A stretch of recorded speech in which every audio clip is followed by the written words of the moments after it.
yillarda O'zbekistonda yer suv munosabatlari.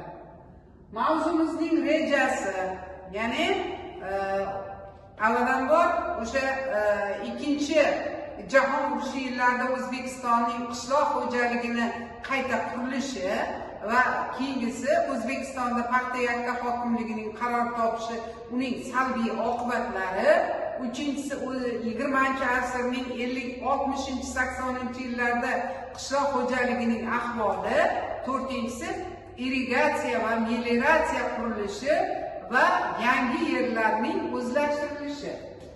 Ya'ni biz o'tgan darslarimizda albatta har bir mavzuning tarixshunosligi va manbashunosligi haqida gapirgan edik. Bu mavzumizning avvalambor, ya'ni manbashunosligi, biz bilamizki, Yunusovani, Sa'dullayevni, Choriyevni, Ro'ziyevni, masalan, o'sha Surxon Sherobod qishloq xo'jaligi asaridan yoki Yunusovani 20-asrning 80-yillarida O'zbekistonda ijtimoiy iqtisodiy jarayonlar, ma'naviy hayot kabi nomli o'sha dissertatsiyalardan bilib olishimiz mumkin. Manbashunosligi nimadan iborat? Avvalambor 1941-91-yillarda, ya'ni o'sha O'zbekistonda avvalambor yillarda bo'lgan tarixiy davrni o'z ichiga oladi. Bu davrda ikkinchi jahon urushi yillarida yer suvga bo'lgan munosabatlarga bo'lgan munosabat yoki bo'lmasa 60-80-yillarda paxta yakka hokimligining, ya'ni uning natijalariga asoslanganligini biz mavzuning manbashunosligi deb olamiz. Albatta, O'zbekiston Respublikasida ikkinchi jahon urushi yillarida O'zbekistonda qishloq xo'jaligining qayta qurilishi mavzuchasi haqida gapirganimizda, urush boshlanishi bilan respublikada qishloq xo'jaligi oldida ham front orti qishloq xo'jalik mahsulotlari bilan sanoatni xom ashyo bilan ta'minlash vazifasi turadi. Buning uchun xalq xo'jaligidagi barcha sohalar kabi qishloq xo'jaligini harbiy izga solish yoki bo'lmasa texnik ekinlar, don, polis, sabzavot yoki bo'lmasa qand lavlagi kabi ekinlarni ko'paytirish, chorvachilik mahsulotlarini oshirish zarurligini ko'rsatar edi. Albatta, o'sha navbatdagi muammo bu kadrlar muammosi edi, kadrlar masalasi edi. Chunki malakali kadrlar qishloq aholisining mehnatga yaroqli bo'lgan asosiy qismi frontga safarbar etildi. Ya'ni mehnatga layoqatli, ya'ni necha ming qishloq ahli, ya'ni sanoat, qurilishga jalb etildi. Shu sababli 1941-42-yillarda, ya'ni mehnatkash dehqonlarning soni 20%ga, 1945-yilga kelib esa 40%ga kamayib ketdi. Ayniqsa mexanizatorlarning soni kamayib ketdi. 30 mingdan 3 mingga tushib ketdi.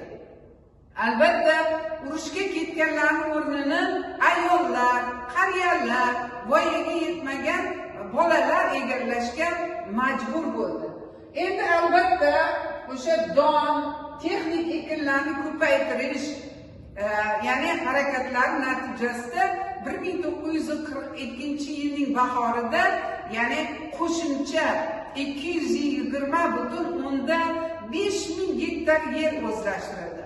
Qishloq xo'jaligi ekinlarining, ya'ni miqdori ham o'zgarib ketdi. Urushgacha ekin maydonlarining 90%da paxta ekini ekilgan bo'lsa, urush yillarida bu ko'rsatkich ancha kamaydi. Ya'ni masalan Farg'ona viloyatida paxta maydoni 50%dan ortiqroq kamayib ketganligini ko'rishimiz mumkin.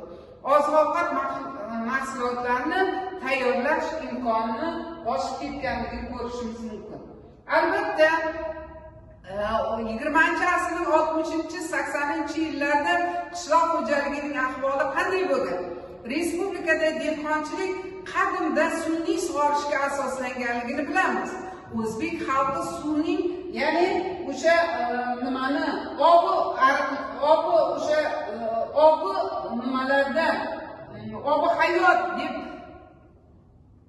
hayot deb ardoqlaganligini, kanallarning qurishi yoki bo'lmasa o'sha ekinlarni ekinlarni ariqlarni tozalash ishlarini doim hashar yo'li bilan amalga oshirilganligini bilamiz. Bu an'ana hozirgacha davom etyapti. Urushdan keyingi 2-10 yillikda respublika hududida ko'plab yirik kanallar, suv omborlari, kollektorlar qurildi.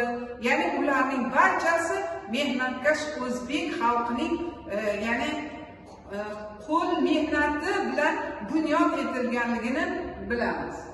Endi albatta 50-yillarning o'rtalariga qadar, ya'ni o'sha Sirdaryoda Boyovut kanali, Farg'ona va Namangan viloyatlari orqali o'tuvchi Oxunboboyev nomli kanal yoki bo'lmasa Qashqadaryo va Samarqand viloyatlaridagi eski Amdor kanallari qurildi. Ya'ni 1954-yil Namangan viloyatining Kosonsoy suv ombori ishga tushirildi.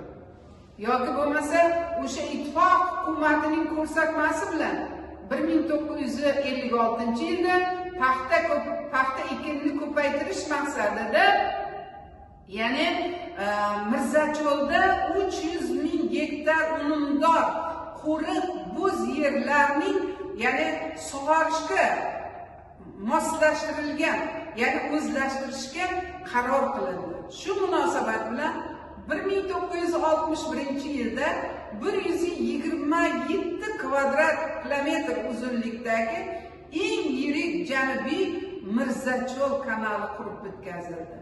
U 350 ming gektardan ortiq yerni sug'orishga mo'ljallangan edi. Shuningdek, 1968-yilda 63 kilometr uzunlikdagi markaziy Mirzacho'l kollektori qurildi.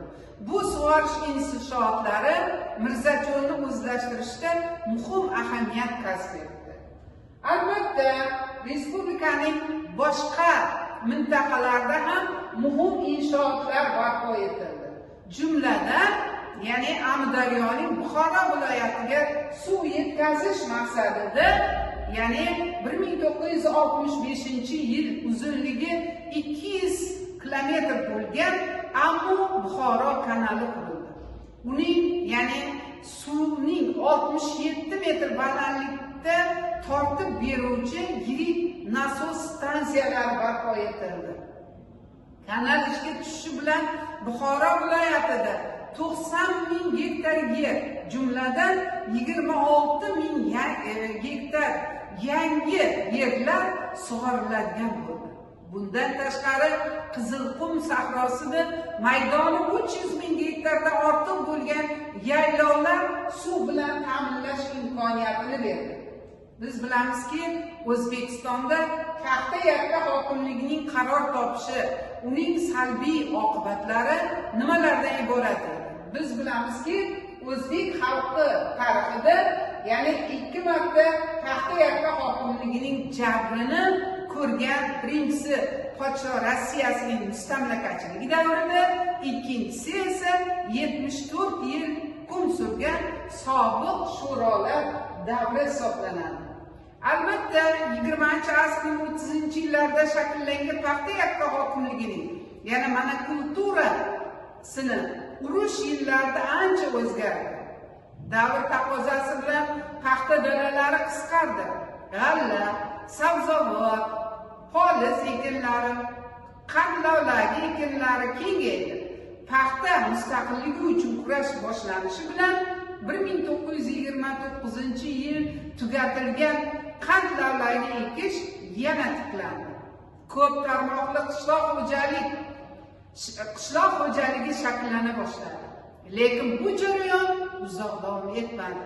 Urushdan keyin Markaziy O'zbekistonda paxta yetishtirishni ko'paytirishga qaratilgan siyosati qayta tiklandi. Bu maqsadda paxtachilikning moddiy texnik bazasi mustahkamlandi. Ya'ni MTSlarning ko'payishini aytishimiz mumkin. Birinchidan, paxtachilikni mexanizatsiyalashga e'tibor qaratildi. 1946-yilda sobiq, ya'ni ittifoq hukumati 46-53-yillar davrida O'zbekistonda paxtachilikni tiklash, yanada rivojlantirish rejasi va tadbirlari to'g'risidagi qaror qabul qilindi. Bu qaror asosan O'zbekistonda paxta monokulturasini shakllantirishga qaratilgan edi. Sovet hukumatining ko'rsatmasi bilan oziq-ovqat ekinlarini sug'oriladigan maydonlari paxta ekish uchun ajratildi. Paxta ekin maydonlari kengaytirildi. Qarorda O'zbekistonda davlatga asosan paxta sotish 1946-53-yillarda 2 barobardan ortib, ko'paytirish rejalashtirildi. Respublika hududida ancha olisda, Moskvada ittifoq hukumati tomonidan O'zbekistonda 1946-55-yillarda paxtachilikni tiklash, yanada rivojlantirish rejalari, choralari bilan belgilangan, tasodifiy emas edi. Bu hukumat o'zbek xalqi manfaatlari hisobiga, respublikada paxta mehnat monokulturasini shakllantirish, paxtani yalpi hosilni yanada oshirish, ko'paytirishni maqsad qilib qo'ygan edi. Albatta, irrigatsiya, melioratsiya qilinishi va yangi yerlarni o'zlashtirilishi qanday holatda bo'ldi? Biz bilamizki, avvalambor o'sha 50-yillarda boshlangan respublikadagi cho'llarni o'zlashtirish yoki bo'lmasa cho'llarni o'zlashtirish ishlari keyin ham, hattoki o'sha uzoq yillar keng miqyosida olib borilganligi, 70-yillarda Mirzacho'l, uning tarkibiy qismi bo'lgan 423 kilometr, hududni o'z ichiga olgan Jizzax cho'lida yirik paxtachilik vohasi tashkil etish maqsadida, unumdor, qo'riq yerlarni sug'orish, o'zlashtirish ishlari davom ettirildi. Shu munosabat bilan uzunligi 127 kilometr borasida eng yirik Janubiy Mirzacho'l bosh kanali, Markaziy Mirzacho'l kollektori qurildi. Shimoliy Mirzacho'l kanali kengaytirildi. Mirzacho'lning Jizzax mintaqasini suv bilan ta'minlashni yaxshilash uchun Jizzax suv ombori qurildi.